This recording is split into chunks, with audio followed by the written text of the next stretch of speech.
Russian President Vladimir Putin spent around 5 hours negotiating with Donald Trump's most trusted envoys until well after the midnight in the Moscow about the possible outlines of a peace settlement to end the war in the Ukraine.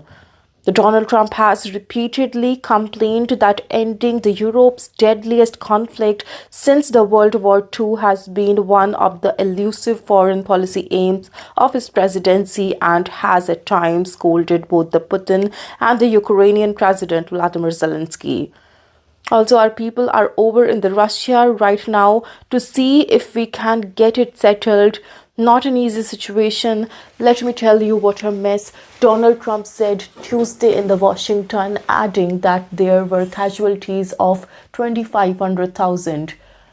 Also, the special envoy, that is Steve Witkoff, a billionaire US real estate developer who's also Donald Trump's friend and who was also known as Trump since the 1980s, and the Jared Kushner and the husband of the Donald Trump's daughter Ivanka began talks in the Kremlin at around 16:30.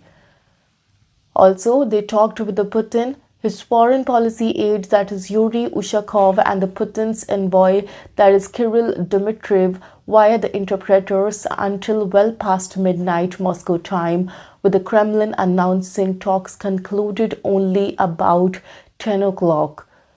Also, there were no immediate word on the result, if any, of the meeting, though the Dmitriev posted on the X platform that the meeting was productive beside an emoji of a dove. Witkoff was shown on the Russian media arriving at the US Embassy in the Moscow. So far, peace talks have snagged over the Russia's territorial demands to the whole of Donbass, which its forces do not fully control. Other sticking points are Russia's demands for a formal pledge that the US-led NATO alliance will not admit the Ukraine and for limits on the Ukrainian army. Also, a leaked set of 28 US draft peace proposal emerged last week, alarming the Ukrainian and European officials who said it bowed to the Moscow's main demands.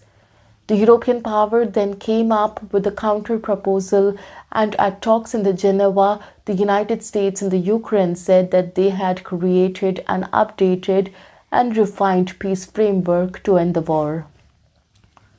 Zelensky, speaking in the Dublin, said everything would depend on the talks in the Moscow, but then he was afraid that the United States could lose interest in the peace process. There will be no easy solutions. It is important that everyone is fair and open so that there is no games behind Ukraine's back, he said.